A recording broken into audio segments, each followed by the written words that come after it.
Oho, ja vielä pyöri. Joo, tosiaankin. Elikkä moro vaan taas täältä Rukalta rinneesittelyjen parista. Tällä kertaa täällä on, kuten tavallista, oikein mukava ja mahtava aurinkoinen keli. Tällä kertaa käydään tää helppo rinne alas. Kuulostaa vähän pöljältä nimeltä, mutta itekään en tiedä mikä se nimi on.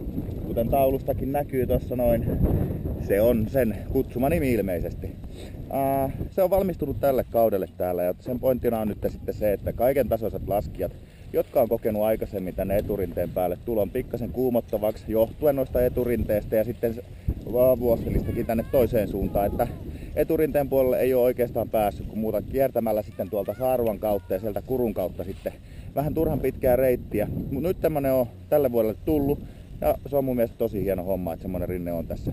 Elikkä kun tullaan etutuolilta, joka näkyy tuolta, ja lähdetään tästä vuostelin tavallaan takakautta kiertämään tätä eturinnettä, niin mennään tätä helpompaa reittiä alas ja tähän päätyy tuohon ravintolapisteen eteen. Tää on Rukan rinteestä mun mielestä verrattain, sanotaanko pitkähkö, ei pisin, mutta pitkä kuitenkin, koska tää kiertää tää etupuolen kokonaan ympäri tosta noin. Mitään ihmeellisyyttä tässä rinteessä ei varsinaisesti oo, se on värikoodiltaan vihreä, eli kaikista helpoin mitä ikinä voi olla. Eli jos vaan pysyt suksilla, niin pääset kyllä alas tätä näin. Mennäänpäs lävitse tää rinne ja katsotaan millä se näyttää.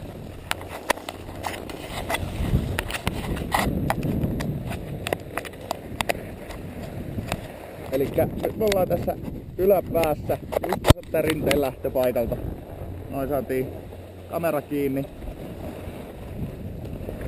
Ja tässä on tosiaankin mukava, jos tosiaankin aloittelee lajia, niin ihan mukava tämmönen todella helppo ja tasainen reitti tonne alas. Toki tää ei oo mikään kaikista levein, että sitten taas jos tuntuu, että tulee vähän rinteen laajat nopeasti vastaan, niin se ei oo ehkä se kaikista mukavin paikka olla.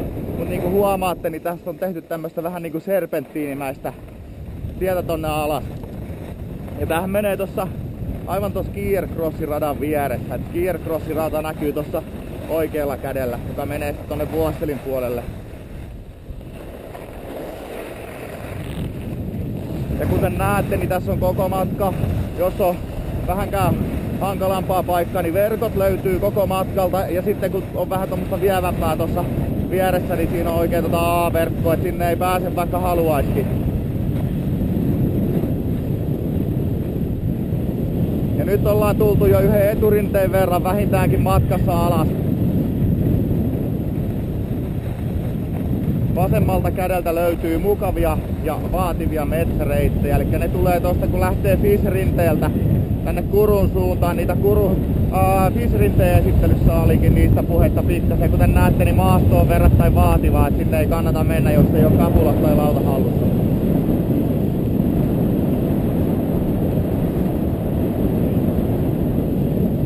Kohta mennään sitten tämä uuden tunneliali, joka rakennettiin viime kaudeksi. Tässä siis mennään FIS-rinteali tällä hetkellä. Ja kuten varmasti kaikki näkee, niin todella helposta rinteestä on kyse.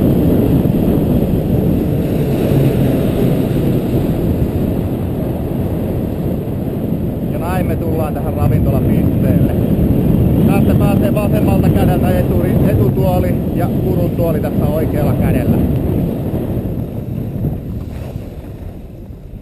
Siinäpä oli helppo reitti alas.